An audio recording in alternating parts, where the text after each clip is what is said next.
hôpital de manière vraiment extraordinaire. ci diggante bi moom coppite. ci diggante bi la courbe a repris. Les deux courbes ont repris des tendances inversées.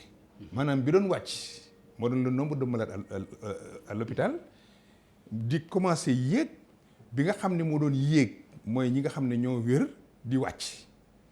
bu ñu demee ba fi ñu toll mu ngi ko croiser ci benn symbole foofu laa amee yaakaar man parce que man du ma peut-être un numérologue mais gis naa parce que dama ko observé man courbe boobu man bokkuma ci affaire santé mais comme ça m'intéresse c'est scientifique comme ni nga ko waxee bi mu nekkee 1801 de guéris 1801 de personnes à l'hôpital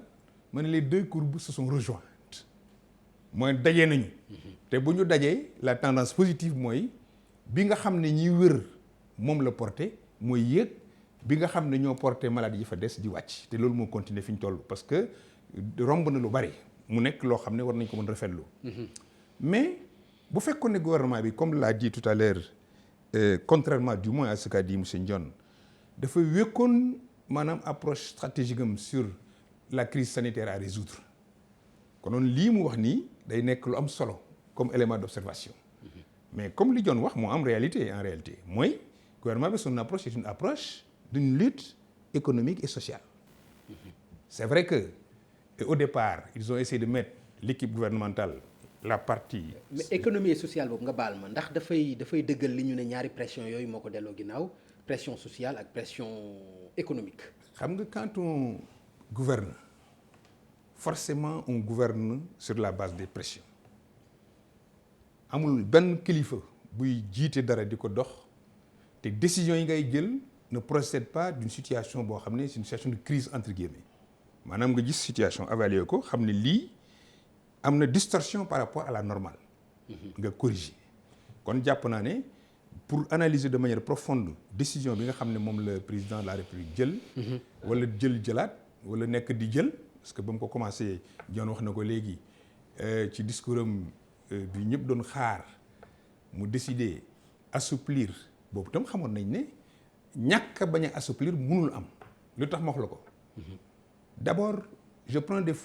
ma tudd dëkk ñu ne yaakaar ne dama leen stigmatiser bëgg ngeen neex la leen trop mais bu ñu bëggoon def analyse objective dañu leen di tudd.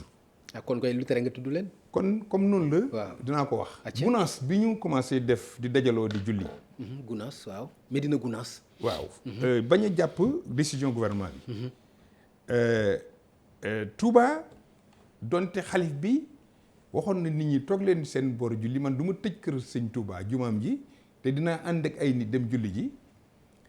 teg ci waa Kaolack yi di continuer di julli ñoom ba mu jur incident boobu nit ñi doon gis ñetti éléments yooyu dañu nekk des éléments déterminants pour que président jël mesure lu tax ji nga pouvoir da ngay bañ ku la sewal ku la tuutil boo gisee ne lii sama yelleef la maa ko moom mun naa ci dogal mais bu la wóoree ne boo ko dogalee mun na am li nga décider nit ñi duñu la ci topp bañ koo décider moo gën parce que état ne se met jamais à nu bërki démb bi nga xamee ne gis naa aussi réaction des jeunes yi bokkuñ préoccupation ak commerçant yi jeunes yi bokkuñ préoccupation ak ñi nga xam ne ñoo nekk ci daara yi ak ñi nekk ci mosquée yi donc quand on gère un état il faut avoir une approche systémique globalisante c'est-à-dire il faut que chaque partie di ñi nga administrer ku ci nekk nga yor yer bi nga xam ne moom moo koy teg ci yoon bi nga xamee ne libéré nañ mosquée yi foofu xam nga guto boobu am na benn pression boo xam ne wàññeeku na donte que ñuy wax nañ ubbi mosquée ñu ubbi mosquée yi ñoo ngi mën a yem ay ceddo Kaffrine lañu àjjuma du tax ñu dem mosquée ñeneen ñi doon wax nañu jaay ñu ngi doon continuer def seen activité yàqul leen dara mais les jeunes li ma gisee mooy ñoom dañu demoon ba am benn genre jeune toog ci kër yi ñu ñàkkal leen seen liberté xale liberté lañ ko xamee daw foo gambade comme xar bu ndaw pendant 3 mois te ñu seetlu ne yeneen secteurs yi assouplir nañ leen ñoom li seen soxla seen préoccupation. ñoom mu des seen liberté. merci ñu gis li xew États-Unis bërki démb. loolu dafay joxe benn genre jàngat bu nit ñi waroon def leen rek moo ma jaaxal mooy président de la République comme l'a dit John moom moo gën a informé ci Sénégal waxuma moo gën a mieux informé. lu tax xam ko woon nga bëgg a wax. déedéet li tax ñi nga xam ne ñoom ñoo koy jox information anticiper wuñ ci li nga xam ne mooy décision yoo xam ne jëloon na ko conséquences yi mu war a am ji nga gouverner dañ ne c'est prévoir mais c'est anticiper sur les conséquences des décisions yi nga jël yow mooy lan renseignements généraux Sénégal ci li ma foog nekkoon naa kër gu mag amul ngoon bu jot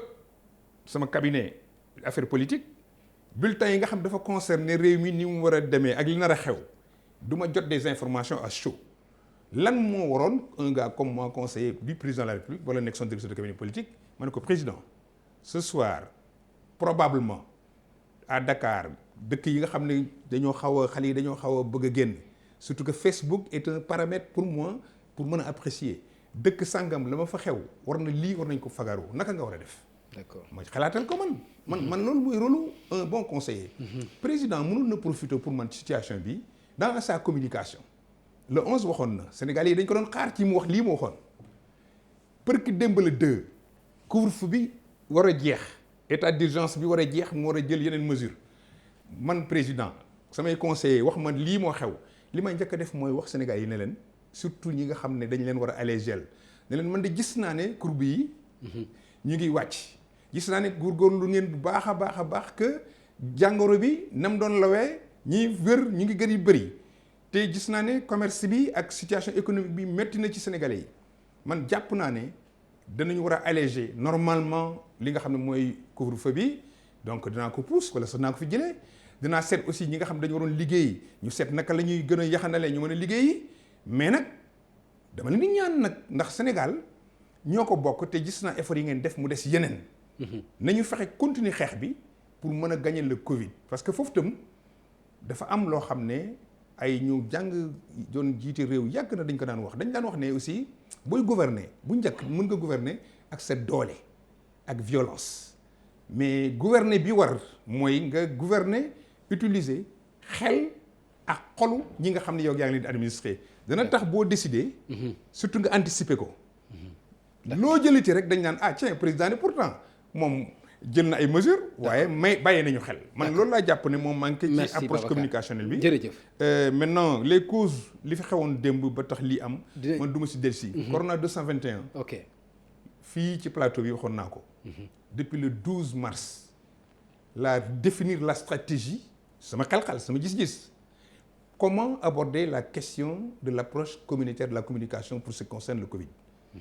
Heureusement, il y a 3 semaines, j'ai vu le président en conseil des ministres, d'abord dans un premier temps dire au ministre, il faut changer de stratégie.